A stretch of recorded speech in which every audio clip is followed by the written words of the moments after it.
ಎಲ್ರಿಗೂ ನಮಸ್ಕಾರ. ನೀವು ನೋಡ್ತಾ ಇದ್ದೀರಾ ಟಿವಿ ವಿಕ್ರಮ. ನಾನು ಮುಮ್ತಾಜ್ ಅಬ್ದುಲ್ ನಲ್ಲೆಡ್ಕ.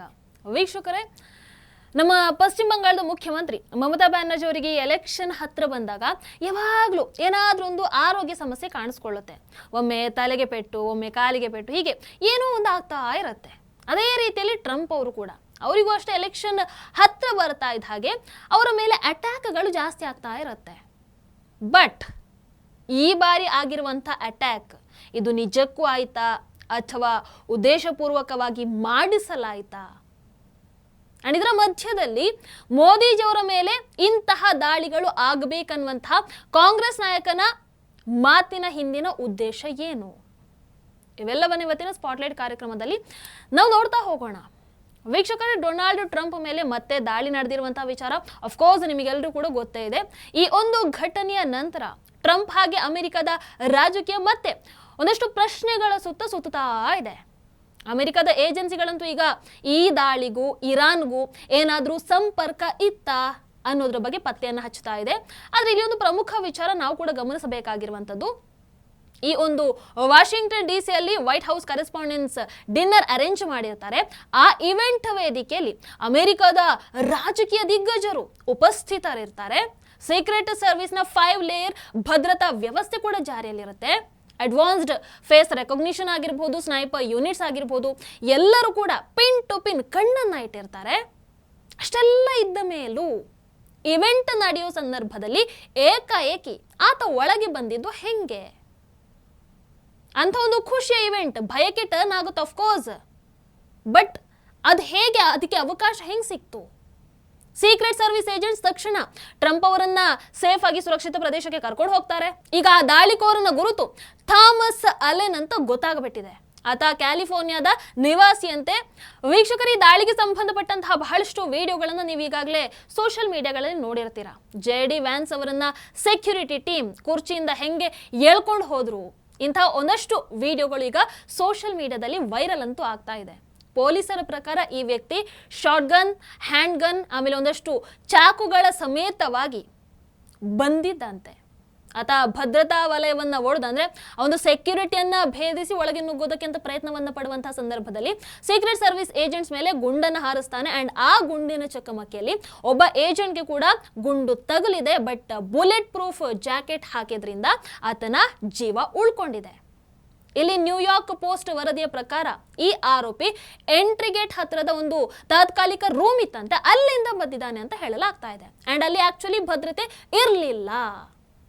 ಹಾಗಾದ್ರೆ ಅಮೆರಿಕದ ಅಧ್ಯಕ್ಷರಾಗಿರಬಹುದು, ಇಡೀ ಕ್ಯಾಬಿನೆಟ್ ಹಾಜರಿದ್ದಂಥ ಈ ಒಂದು ಕಾರ್ಯಕ್ರಮದಲ್ಲಿ ಇಷ್ಟು ದೊಡ್ಡ ಭದ್ರತಾ ಲೋಪ ಯಾಕಾಯ್ತು, ಹೆಂಗಾಯ್ತು? ವೀಕ್ಷಕರೇ, ಇದೇ ಥಾಮಸ್ ಅಲೆನ್ ಹೋಟೆಲ್ ಅಲ್ಲಿ ಅತಿಥಿಯಾಗಿ ಬಂದು ತಂಗಿದ್ದಂತೆ. ಅದೇ ಹೋಟೆಲಲ್ಲಿ ಈ ಡಿನ್ನರ್ ಆಯೋಜನೆ ಆಗಿತ್ತು. ಬಟ್ ಆತನ ಬ್ಯಾಕ್ಗ್ರೌಂಡ್ ಚೆಕ್ ಯಾಕೆ ಆಗಿರಲಿಲ್ಲ? ಈಗ ಬ್ಯಾಕ್ಗ್ರೌಂಡ್ ಚೆಕ್ ಅಂತ ಹೇಳ್ತಾ ಇದ್ದಾರೆ. ಇವೆಂಟ್ ಮುಗಿದ ನಂತರ, ಇಷ್ಟೆಲ್ಲ ಆದ ನಂತರ ಬ್ಯಾಕ್ಗ್ರೌಂಡ್ ಚೆಕ್ ಮಾಡೋದ್ರ ಅರ್ಥ ಏನು? ಅದಕ್ಕೂ ಮುಂಚೆ ಯಾಕೆ ಮಾಡಲಿಲ್ಲ?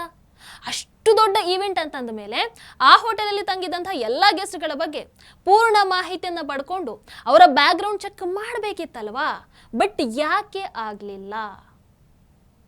ಮತ್ತೊಂದು ಕಡೆ ನೋಡಿದ್ರೆ ಮಿಡ್ ಟರ್ಮ್ ಚುನಾವಣೆ ಕೂಡ ಹತ್ರ ಬರ್ತಾ ಇದೆ.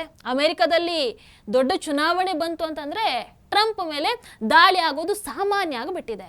ಫಾರ್ ಎಕ್ಸಾಂಪಲ್, 2024ರ ಜನರಲ್ ಎಲೆಕ್ಷನ್ಗೂ ಮುಂಚೆ ಪೆನ್ಸಿಲ್ವೇನಿಯಾದಲ್ಲಿ ನಡೆದಂತಹ ಗುಂಡಿನ ದಾಳಿ ನಿಮಗೆ ನೆನಪಿರಬಹುದು. ಈಗ ಮತ್ತೆ ಮಿಡ್ ಟರ್ಮ್ ಚುನಾವಣೆಗಳು ಹತ್ರ ಬರ್ತಾ ಇದ್ದ ಹಾಗೆ ಮತ್ತೆ ಅವರನ್ನ ಟಾರ್ಗೆಟ್ ಮಾಡಲಾಗ್ತಾ ಇದೆಯಾ ಅನ್ನುವಂಥ ಒಂದು ಅನುಮಾನ ಕೂಡ ಇದೆ. ಬಟ್ ಕೆಲವರು ಇದನ್ನ ಟ್ರಂಪ್ ಮೇಲಿನ ಸ್ಟೇಜ್ಡ್ ಅಟ್ಯಾಕ್ ಅಂತ ಕರೀತಾ ಇದ್ದಾರೆ. White House press secretary Karoline Leavitt Fox ನ್ಯೂಸ್ಗೆ ನೀಡಿದಂತಹ ಬೈಟ್ ಇದು. ಅಂಡ್ ಈ ಅಟ್ಯಾಕ್ ನಂತರ ಅಂತೂ ಬಹಳ ವೈರಲ್ ಆಗ್ತಾ ಇದೆ. ದಾಳಿಗೆ ಮುಂಚೆ ಡಿನ್ನರ್ನ ರೆಡ್ ಕಾರ್ಪೆಟ್ ಮೇಲೆ ಮಾಧ್ಯಮದ ಜೊತೆಗೆ ಮಾತಾಡ್ತಾ ಇರುವಾಗ ಅವರು ಶಾರ್ಟ್ಸ್ ಫೈರ್ ಅನ್ನುವಂಥ ಪದ ಬಳಕೆಯನ್ನ ಮಾಡ್ತಾರೆ. There will be some shots fire tonight, ಈ ರೀತಿ ಅವರು ಹೇಳಿಕೆಯನ್ನು ಕೊಟ್ಟಿರ್ತಾರೆ.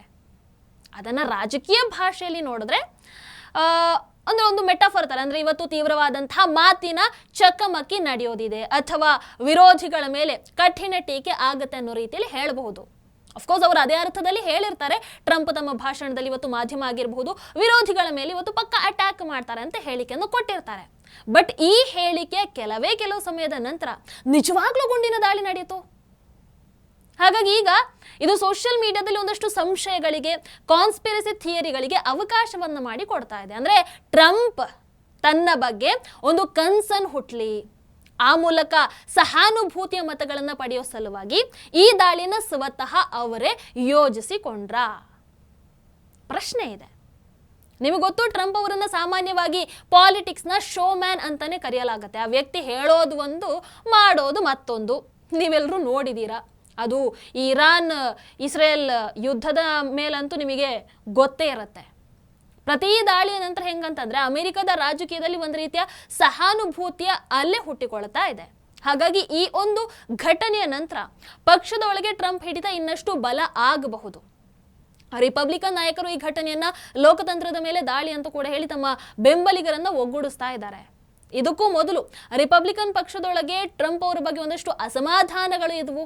ಅವರು ಮುಂದಿನ ಅಧ್ಯಕ್ಷ ಆಗ್ತಾರ ಅನ್ನುವಂಥ ಅನುಮಾನ ಕೂಡ ಇತ್ತು. ಬಟ್ ಇಂತಹ ಹಿಂಸಾತ್ಮಕ ಘಟನೆಗಳು ನೋಡಿ ಜನರ ಮಧ್ಯೆ ಈ ಒಂದು ವಿಕ್ಟಿಮ್ ಕಾರ್ಡ್ ಜೊತೆಗೆ ಬಂದಾಗ ಅಫ್ಕೋರ್ಸ್ ಪ್ರತಿಪಕ್ಷದ ತಂತ್ರಗಳು ದುರ್ಬಲ ಆಗುವಂಥ ಸಾಧ್ಯತೆ ಇದೆ. ಅದಕ್ಕೋಸ್ಕರ ಟ್ರಂಪ್ ಈ ಒಂದು ಅಟ್ಯಾಕ್ ಅನ್ನ ಯೋಜನೆ ಮಾಡಿಕೊಂಡ್ರ.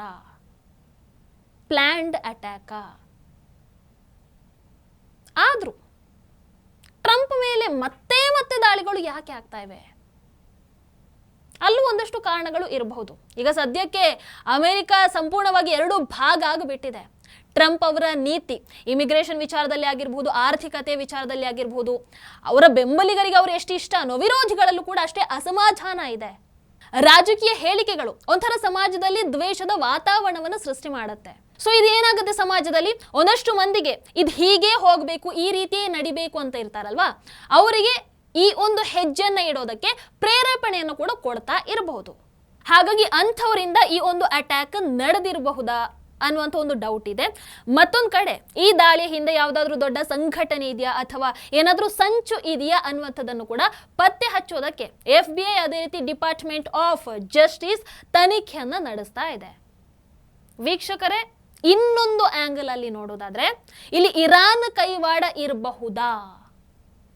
ಈ ಹಿಂದೆ ಇರಾನ್ ಟ್ರಂಪ್ ವಿರುದ್ಧ ಹೇಳಿಕೆಯನ್ನು ನೀಡಿರುವಂತಹ ರೀತಿಯನ್ನ ನೋಡಿದ್ರೆ, ಟ್ರಂಪ್ ವಿರುದ್ಧ ತೀವ್ರವಾಗಿ ನಿಂತಿರುವಂಥದ್ದನ್ನ ಗಮನಿಸಿದ್ರೆ ಇದರಲ್ಲಿ ಇರಾನ್ ಪಾತ್ರ ಇರಬಹುದಾ ಅನ್ನುವಂಥ ಒಂದು ಡೌಟ್ ಅಫ್ಕೋರ್ಸ್ ಇರುತ್ತೆ. ಜಿಯೋಪಾಲಿಟಿಕ್ಸ್ ವಿಶ್ಲೇಷಣೆಗಳಾಗಿರ್ಬೋದು, ಅಮೆರಿಕದ ಗುಪ್ತಚರ ವರದಿಗಳ ಪ್ರಕಾರ ಇರಾನ್ ಆಂಗಲ್ ಅನ್ನ ಸಂಪೂರ್ಣವಾಗಿ ತಳ್ಳಿ ಹಾಕೋದಕ್ಕಂತೂ ಆಗಲ್ಲ.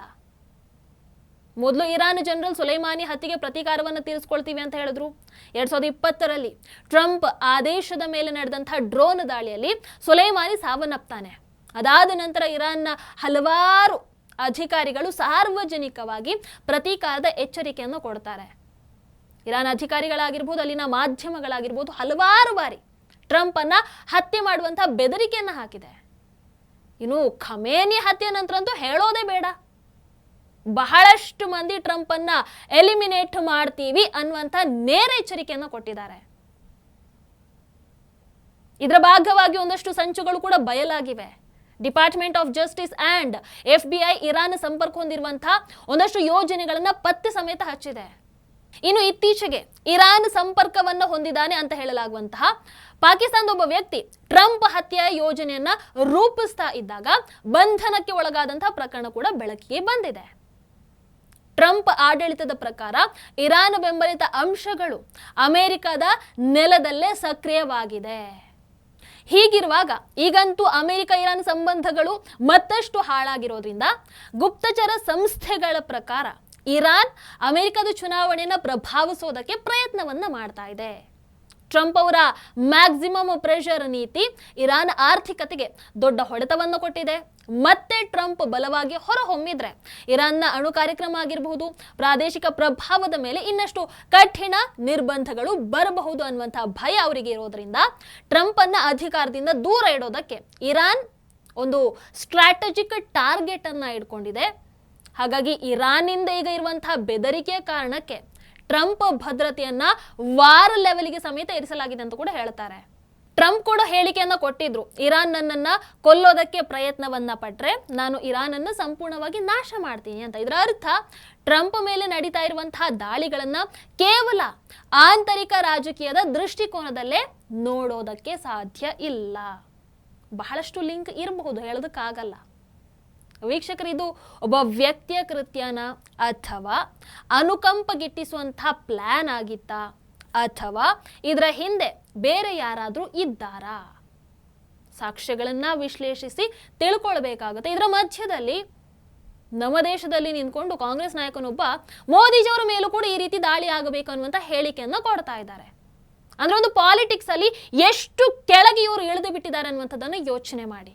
ಹಾಗಾಗಿ ಟ್ರಂಪ್ ವಿಚಾರದಲ್ಲಿ ತನಿಖೆಯ ನಂತರ ಈ ದಾಳಿ, US ರಾಜಕೀಯ, ಟ್ರಂಪ್ ಅವರ ಮುಂದಿನ ನಡೆ ಅಂಡ್ ಇದರಲ್ಲಿ ಇರಾನ್ ಸಂಪರ್ಕ ಏನಾದರೂ ಇದೆಯಾ, ಎಲ್ಲ ಪ್ರಶ್ನೆಗೆ ಉತ್ತರ ಸಿಗಬಹುದು. ಅಲ್ಲಿವರೆಗೂ ಕೂಡ ಈ ವಿಚಾರವಾಗಿ ನಿಮಗೇನನ್ಸುತ್ತೆ, ಇದು ಯಾಕಾಗಿರಬಹುದು ಆ್ಯಂಡ್ ಈ ವಿಚಾರದಲ್ಲೂ ಸಮೇತ ಮೋದಿಜಿಯವರನ್ನು ತಗೊಂಡು ಬಂದು ಮೋದಿಜಿಯವರಿಗೂ ಈ ರೀತಿ ಆಗಬೇಕು ಅಂತ ಬಯಸುವಂಥವ್ರು ಇದ್ದಾರಲ್ವಾ, ಅಂಥವರ ಬಗ್ಗೆ ನಿಮ್ಮ ಅನಿಸಿಕೆಯನ್ನು ಕಮೆಂಟ್ ಮಾಡಿ. ನಮಸ್ಕಾರ. ಟಿವಿ ವಿಕ್ರಮ, ದೇಶ ನಿಮ್ಮ ಕೈಯಲ್ಲಿ. ಈ ಕಾರ್ಯಕ್ರಮ ನಿಮಗೆ ಇಷ್ಟ ಆಗಿದ್ದಲ್ಲಿ ಲೈಕ್, ಶೇರ್ ಹಾಗೂ ಕಮೆಂಟ್ ಮಾಡಿ. ಟಿವಿ ವಿಕ್ರಮದ ಕಾರ್ಯಕ್ರಮಗಳನ್ನು ನಿರಂತರವಾಗಿ ವೀಕ್ಷಿಸಲು ಸಬ್ಸ್ಕ್ರೈಬ್ ಮಾಡಿ, ಬೆಲ್ ಐಕನ್ ಒತ್ತಿ.